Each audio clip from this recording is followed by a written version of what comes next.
प्रभु तेरी वाणी जीवन की रोटी, नैनों की ज्योति अंधेरा मिटाती।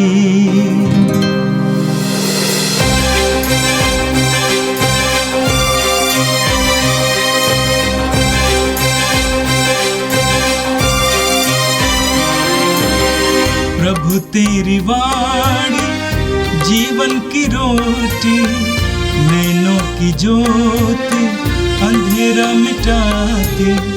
प्रभु तेरी वाणी जीवन की रोटी, नैनों की ज्योति अंधेरा मिटाती। वाणी वाणी वाणी वाणी वाणी पवित्र है, शाश्वत है, जीवन का मन्ना है। 29 जुलाई सोमवार। पहला पाठ संत योहन का पत्र अध्याय 4 पद संख्याएं 7 से 16। प्रिय भाइयों, हम एक दूसरे को प्यार करें, क्योंकि प्रेम ईश्वर से उत्पन्न होता है। जो प्यार करता है वह ईश्वर की संतान है और ईश्वर को जानता है। जो प्यार नहीं करता वह ईश्वर को नहीं जानता, क्योंकि ईश्वर प्रेम है। ईश्वर हमको प्यार करता है, यह इससे प्रकट हुआ है कि ईश्वर ने अपने इकलौते पुत्र को संसार में भेजा, जिससे हम उसके द्वारा जीवन प्राप्त करें। ईश्वर की प्रेम इससे पहचान में है कि पहले हमने ईश्वर को नहीं, बल्कि ईश्वर ने हमको प्यार किया है और हमारे पापों के प्रायश्चित के लिए अपने पुत्र को भेजा है। प्रिय भाइयों, यदि ईश्वर ने हमको प्यार किया है तो हमको भी एक दूसरे को प्यार करना चाहिए। ईश्वर को किसी ने कभी नहीं देखा। यदि हम एक दूसरे को प्यार करते हैं तो ईश्वर हमें निवास करता है और ईश्वर के प्रति हमारा प्रेम पूर्णता प्राप्त करता है। यदि वह इस प्रकार हमें अपना आत्मा प्रदान करता है तो हम जान जाते हैं कि हम उनमें और वह हम में निवास करता है। पिता ने संसार के मुक्तिदाता के रूप में अपने पुत्र को भेजा है। हमने यह देखा है और हम इसका साक्ष्य देते हैं। जो कोई यह स्वीकार करता है कि यीशु ईश्वर के पुत्र है, ईश्वर उनमें निवास करता है और वह ईश्वर में। इस प्रकार हम अपने प्रति ईश्वर का प्रेम जान गए और इसमें विश्वास करते हैं। ईश्वर प्रेम है, जो प्रेम में बना रहता है। वह ईश्वर में और ईश्वर उसमें निवास करता है। यह प्रभु की वाणी है। संत योहन के अनुसार पवित्र सुसमाचार अध्याय 11 वाक्य 17 से 27 तक। वहां पहुंचने पर ईसा को पता चला कि लाजरुस 4 दिनों से कब्र में है। बैथनिया यरूशलेम से 2 मील से भी कम दूर था। इसलिए भाई की मृत्यु पर संवेदना प्रकट करने के लिए बहुत से यहूदी मार्था और मरियम से मिलने आए थे। जो ही मार्था ने यह सुना कि ईसा आ रहे हैं, वह उनसे मिलने गई। मरियम घर में ही बैठी रही। मार्था ने ईसा से कहा, प्रभु, यदि आप यहां होते तो मेरा भाई नहीं मरता। और मैं जानती हूं कि आप अब भी ईश्वर से जो कुछ मांगेंगे, ईश्वर आपको वही प्रदान करेगा। ईसा ने उसी से कहा, तुम्हारा भाई जी उठेगा। मार्था ने उत्तर दिया, मैं जानती हूं कि वह अंतिम दिन के पुनरुत्थान के समय जी उठेगा। ईसा ने कहा, पुनरुत्थान और जीवन मैं हूं। जो मुझ में विश्वास करता है वो मरने पर भी जीवित रहेगा, और जो मुझ में विश्वास करते हुए जीता है वो कभी नहीं मरेगा। क्या तुम इस बात पर विश्वास करती हो? उसने उत्तर दिया, हाँ प्रभु, मैं दृढ़ विश्वास करती हूं कि आप वो मसीह ईश्वर के पुत्र हैं जो संसार में आने वाले थे। यह प्रभु का दिव्य सुसमाचार है। ख्रिस्त प्रभु की जय। मेरे प्रिय भाई और बहनों, आज हम एक महत्वपूर्ण पर्व मना रहे हैं, संत मार्था, मरियम और लाजरुस का पर्व। संत मार्था, मरियम और लाजरुस भाई बहन थे। लाजरुस भाई था और मरियम और मार्था उसकी बहनें थी। वे रहने वाले बेथानिया के थे जो यरूशलेम से करीब था। और सुसमाचारों में हम पढ़ते हैं कि बार बार प्रभु यीशु उनके घर पे जाते थे। सुसमाचार से हमें यह भी पता चलता है, यूहन्ना अध्याय 11 से, कि प्रभु यीशु लाजरुस को बहुत प्यार करते थे। प्रभु यीशु लाजरुस, मार्था और मरियम तीनों को बहुत प्यार करते थे, उनके घर जाया करते थे। हम सुसमाचार में पढ़ते हैं कि प्रभु यीशु के बारे में यूहन्ना सुसमाचार के अध्याय 1 वाक्य 14 में लिखते हैं कि शब्द ने देह धारण किया और हमने उसकी महिमा देखी है। अंत में वो कहते हैं कि वो अनुग्रह तथा सत्य से परिपूर्ण था। बाइबल हमें सिखाती है कि ईश्वर प्रेम है, और प्रभु यीशु ईश्वर का प्रेम अवतरित होकर हमारे बीच उतर आया। यीशु के वचनों के द्वारा, यीशु के एक एक कार्य के द्वारा, यीशु के संपूर्ण जीवन और विशेष करके उनके बलिदान के द्वारा ईश्वरीय प्रेम हमारे बीच में उतर आया। प्रभु यीशु ने जो अध्यात्म लाया था, वो अध्यात्म कोई आकाशीय अध्यात्म नहीं था, कोई दर्शन शास्त्र नहीं था, कोई कर्म कांड का अध्यात्म नहीं था, कोई सैद्धांतिक अध्यात्म नहीं था, बल्कि रिश्तों का अध्यात्म था। प्रभु यीशु ने लोगों से रिश्ता जोड़ा। प्रभु यीशु ने ईश्वरीय प्रेम को प्रकट किया। आज का पहला पाठ यूहन्ना के पहले पत्र के अध्याय 4 से लिया गया था। यह संत यूहन्ना का एक ऐसा पाठ है जहां पर प्रेम का वर्णन होता है। कहा जाता है कि संत यूहन्ना अधिकतर प्रेम के बारे में शिक्षा देते थे।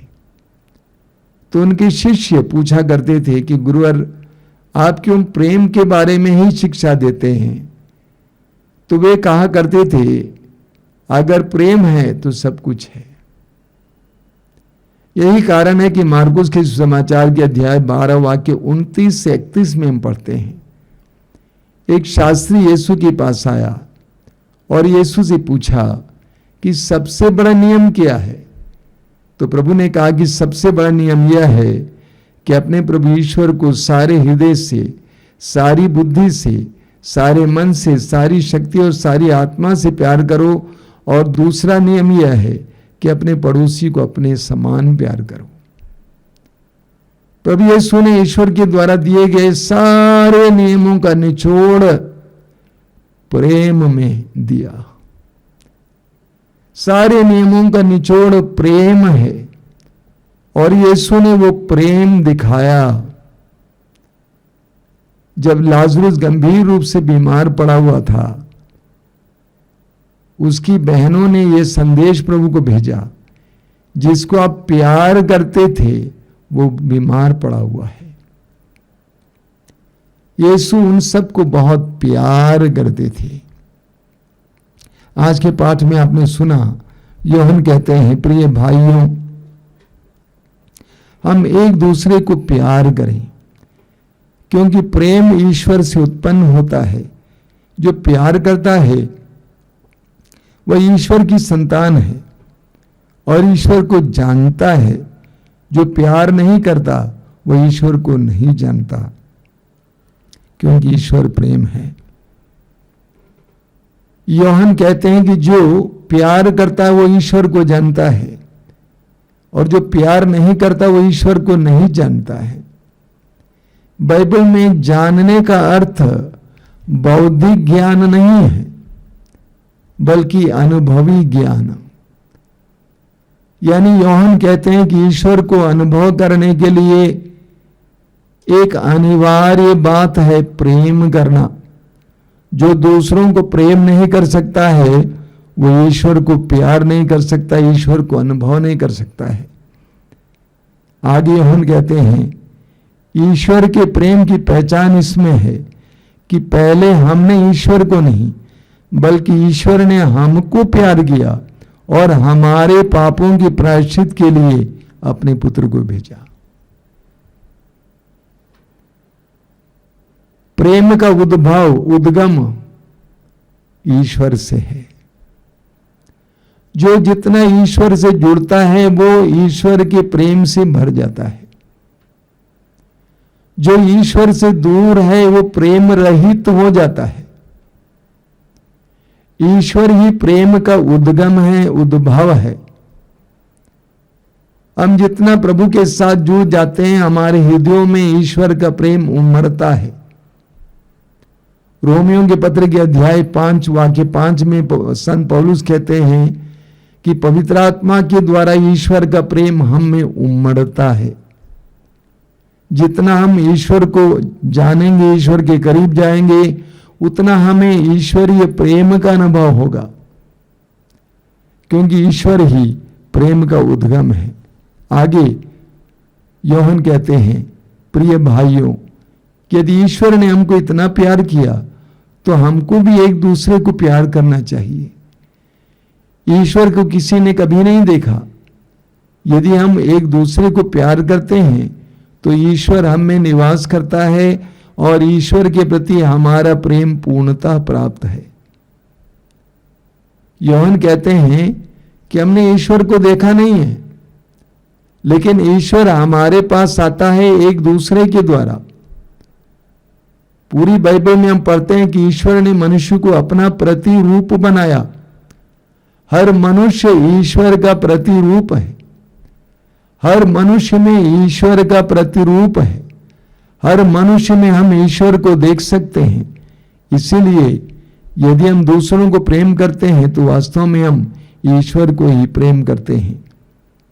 पिता ने अपने पुत्र को संसार के मुक्तिदाता के रूप में भेजा। हमने ये देखा है और हम इसका साक्षी देते हैं। जो ये स्वीकार करता है कि ईसा ईश्वर के पुत्र हैं, ईश्वर उसमें निवास करता है और वह ईश्वर में। यूहन्ना कहते हैं कि ईश्वर ने यीशु को इस संसार में मुक्तिदाता के रूप में भेजा। और हम पढ़ेंगे यूहन्ना के पहले पत्र के अध्याय 3 में उसके वाक्य 1 में यूहन्ना कहता है, देखो पिता ने हमें कितना प्रेम किया। यूहन्ना ने क्रूस पर तड़पते हुए यीशु को देखा, मरते हुए यीशु को देखा, और यूहन्ना लिखते हैं कि देखो ईश्वर ने हमें कितना प्रेम किया है। प्रभु यीशु के द्वारा ईश्वर ने हमें प्रेम दिया है। जो ये स्वीकार करता है कि ईसा ईश्वर के पुत्र हैं, ईश्वर उसमें निवास करता है और वो ईश्वर में निवास करता है। इस प्रकार हम अपने प्रति ईश्वर का प्रेम जान गए और इसमें विश्वास करते हैं। ईश्वर प्रेम है और जो प्रेम में दृढ़ रहता है वो ईश्वर में निवास करता है और ईश्वर उसमें। तो जितना हमारे अंदर प्रेम उत्पन्न होता है, जितना हम दूसरों को प्रेम करते हैं, हम ईश्वरीय निवास का अनुभव करते हैं और जितना हमारे अंदर दूसरों के प्रति घृणा है, नफरत है, उतना हमारे अंदर ईश्वर का निवास कम होता है, यानी ईश्वर की अनुपस्थिति का हम एहसास करते हैं। हम कठोर बन जाते हैं, हमारा हृदय सूख जाता है, हम दूसरों को प्रेम नहीं कर पाते हैं। तो जितना हम प्रभु में निवास करते हैं उतना हमारे अंदर प्रेम भरता है, और जितना हम प्रेम से भर जाते हैं उतना प्रभु का निवास हमारे अंदर होता है। और आज का सुसमाचार संत यूहन्ना के सुसमाचार के अध्याय 11 से लिया गया था। वचन में आपने सुना, वहां पहुंचने पर ईसा को पता चला कि लाजरुस 4 दिनों से कब्र में है। बेथानिया यरूशलेम से 2 मील से भी कम दूर था, इसीलिए भाई की मृत्यु पर संवेदना प्रकट करने के लिए बहुत से यहूदी मार्था और मरियम से मिलने गए थे। जो ही मार्था ने यह सुना कि ईसा आ रहे हैं, वह उनसे मिलने गई। मरियम घर में ही बैठी रही। मार्था ने ईसा से क्या कहा? मार्था ने कहा, प्रभु यदि आप यहां होते तो मेरा भाई नहीं मरता। मार्था ने कहा कि प्रभु यदि आप यहां होते तो मेरा भाई नहीं मरता। प्रभु का सानिध्य हमारे जीवन में चमत्कार प्रकट कर सकता है। यूहन्ना के सुसमाचार के अध्याय 2 में हम पढ़ते हैं, काना नगर के विवाह भोज में प्रभु यीशु थे, इसलिए वहां पर एक बहुत बड़ा चमत्कार हुआ। उस परिवार की कमी को, घटी को प्रभु ने पूरा किया, जल को अंगूरी में परिवर्तित करके। मार्था इसी बात को कह रही है, प्रभु यदि आप यहां होते तो मेरा भाई नहीं मरता।